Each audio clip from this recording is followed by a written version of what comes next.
Hello everyone! 여러분 안녕하세요. 대원고등학교 영어 담당 지도교사 강성호 영어 선생님입니다. 2025 학년도 수능 연계교재 수능 특강 영어 수업 바로 지금 시작합니다. 31-1번 보캐블러리입니다. 화면을 멈추고 어휘를 점검해보세요. 31-1번 문제입니다. 다음 글에서 필자가 주장하는 바로 가장 적절한 것은? 내용 살펴보겠습니다. 숙련된 임상은은 질환과 치료법에 대한 자신의 지식에 자부심을 느낀다. 해부학 및 생리학, 양리학 그리고 최신의 증거 기반의 획기적 연구들에 대해 폭넓은 지식을 갖는 것은 만족할 만한 치료를 제공하는 데 매우 중요하다.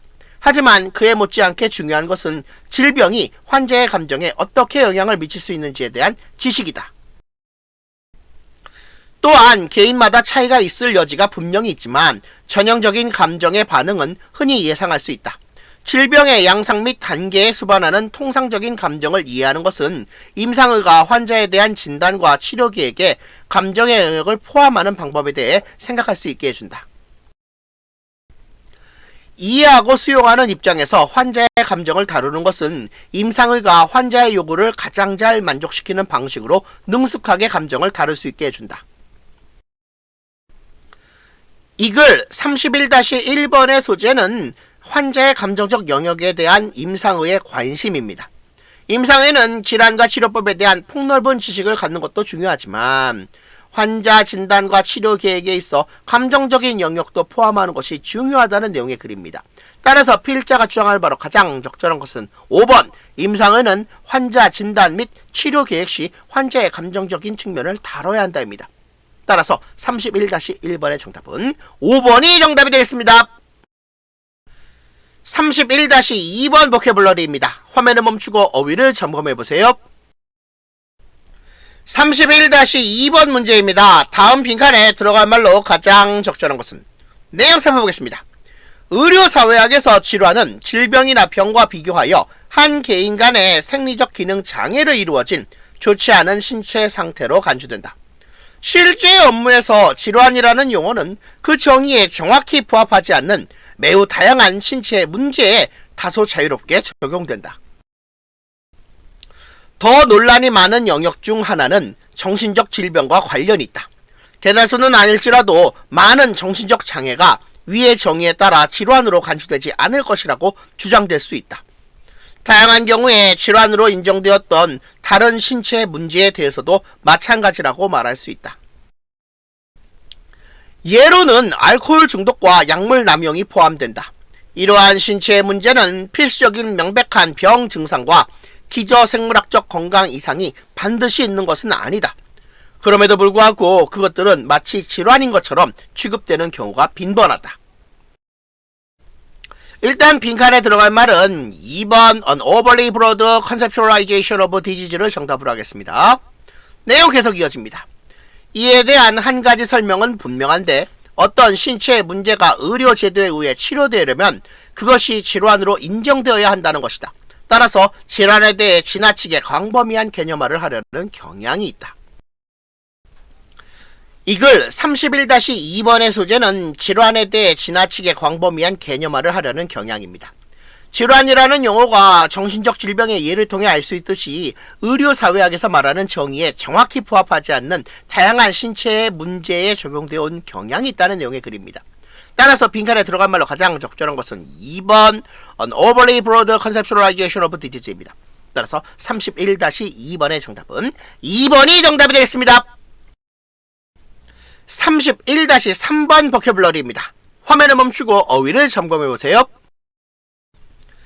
31-3번 문제입니다. 주어진 글 다음에 이어질 글의 순서로 가장 적절한 것은? 내용 살펴보겠습니다. 지난 100년에 걸친 10년당 약 3점의 지능지수 점수의 세계적인 상승은 지적 발전에 대한 잠재력을 여실히 보여준다. 지능지수 점수에서의 이러한 상승은 플린 효과로 알려져 있는데 유전적 변화를 의미하기에는 너무 빠르게 일어났다. 시달락입니다.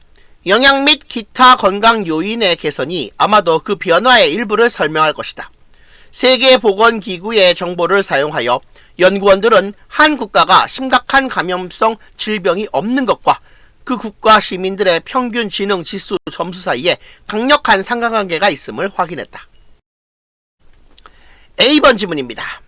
국가가 더 부유해지고 질병과 싸우는 능력이 더 높아질수록 그곳 시민들의 지능지수 점수도 높아진다. 놀랍게도 그러한 검사 점수 향상은 레이븐 지능 검사 같은 문화가 배제된 것으로 추정되는 검사에서 가장 두드러진다. B지문입니다. 1990년 이후에 태어난 참가자들이 이러한 검사에서 1940년에 태어난 참가자들이 얻은 것보다 훨씬 더 좋은 점수를 얻었다.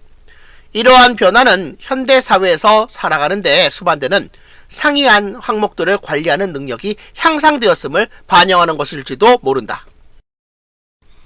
이글 31-3의 소재는 지적 발전에 미치는 영향 및 건강의 영향입니다. 지난 100년에 걸친 세계적인 지능지수 점수의 상승은 유전적 변화의 결과로 볼 수 없다는 내용의 주어진 글 다음에는 그러한 변화의 이유를 영양과 건강 요인으로 설명할 수 있다는 내용의 C가 이어져야 합니다. 그 다음에는 영양과 건강 요인이 지능지수 상승에 미치는 영향을 구체적으로 언급하는 A가 이어지고 A의 supposed culture free test를 did test로 대신하면서 점수 향상 이유를 분석하는 내용의 B로 이어지는 것이 글의 순서로 가장 적절합니다. 즉 4번 CAB가 정답인 거죠. 따라서 31-3번의 정답은 4번이 정답이 되겠습니다. 컬처노트 플린 이펙트, 플린 효과에 대한 설명입니다. 이전 세대보다 다음 세대의 평균 지능지수 IQ가 높아지는 현상으로 뉴질랜드 통계학 교수 제임스 플린이 발견한 것입니다. 그 다음에 레이븐즈 프로그레시브 매트릭스, 즉 레이븐 지능 검사에 대한 내용입니다. 보통 교육 환경에서 사용되는 비언어적 그룹 테스트로서 일반적으로 추상적 추론을 측정하는 데 사용되며 지능의 비언어적 추종으로 여겨지는 60개 항목으로 이루어진 테스트를 뜻한다고 합니다. 여러분, 반드시 기한 내에 출석 인증을 완료해주세요. 오늘 수업은 여기까지 하겠습니다. 여러분, 수고하셨습니다.